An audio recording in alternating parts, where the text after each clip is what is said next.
Hi everyone, I'm Shaylin with Reedsy. Today we're going to be talking about structuring the second act. So in the last video we talked about getting through the 30,000s, which are often the most difficult part of writing a novel. Today I wanted to talk a little more specifically about that and how to structure your second act. The second act is for many writers the most difficult part of the story. In the first act you have the momentum of introducing everything, and in the third act you have the momentum of wrapping everything up. And then in the second act you kind of just have to make things happen, and it can be really difficult. That's why a lot of books suffer from what's often known as saggy middle syndrome, where they just really slow down during the middle of the book. That's because it can be so hard to take your characters through that second act, especially without a clear sense of the structure. Step 1. Bookend Act 2 with crucial character choices. A story's momentum really thrives from the protagonist making choices, so break into Act 2 with your character making a crucial decision. This is usually the decision that throws them into the next stage of the plot with no chance for return. Then, at the end of Act 2, break into the third act with another crucial decision. This usually involves the protagonist deciding to make another attempt at reaching their goal, probably after some sort of failure. Step 2. Focus on character arc. Character arc is so key throughout the second act. In the first act, the character is probably a little confused and probably hasn't really changed yet. Then in Act 2, they're deep into the plot. This is where we're going to see so much change for them.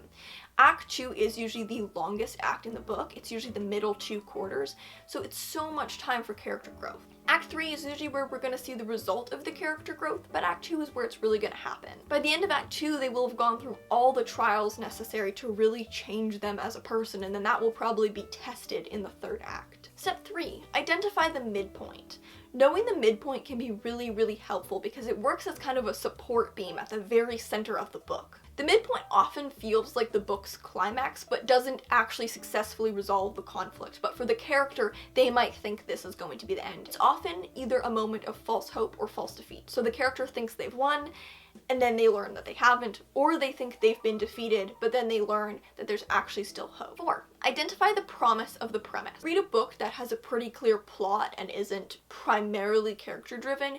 You kind of get a sense for the premise of the book in that blurb, and the second act is where you generally see that premise played out. Act 1 is the setup for the premise. Act 3 is probably going to be something we couldn't foresee based on just the blurb. Act 2 is the promise of the premise. It's kind of what readers are expecting when they pick up your book. If you feel like you're losing focus as you get into the second act, identify the promise of your premise and make sure that you're acting upon it. Step 5. Raise stakes and add complications. Act 2 is all about rising tension, and it's all about challenging the stakes. The stakes are what your character has to lose, and if they don't have anything to lose, the conflict doesn't feel that important. Your character should be facing lots of obstacles. Continually add complications. If you feel like your plot is stagnating, it's probably because there isn't enough tension or conflict, so add more complications to make this problem more difficult to solve. It forces your character to act if they have a problem they have to face, and it keeps your plot moving in a way that continues to raise tension. And finally, step 6, move your character, both externally and internally. In Act 2, you really want to move your character from point A to point B, whether this is emotional, external, or ideally both. You want to set up a situation where your third act can happen, and one where it couldn't have happened at the beginning of the book. So those are some tips on how to structure the second act.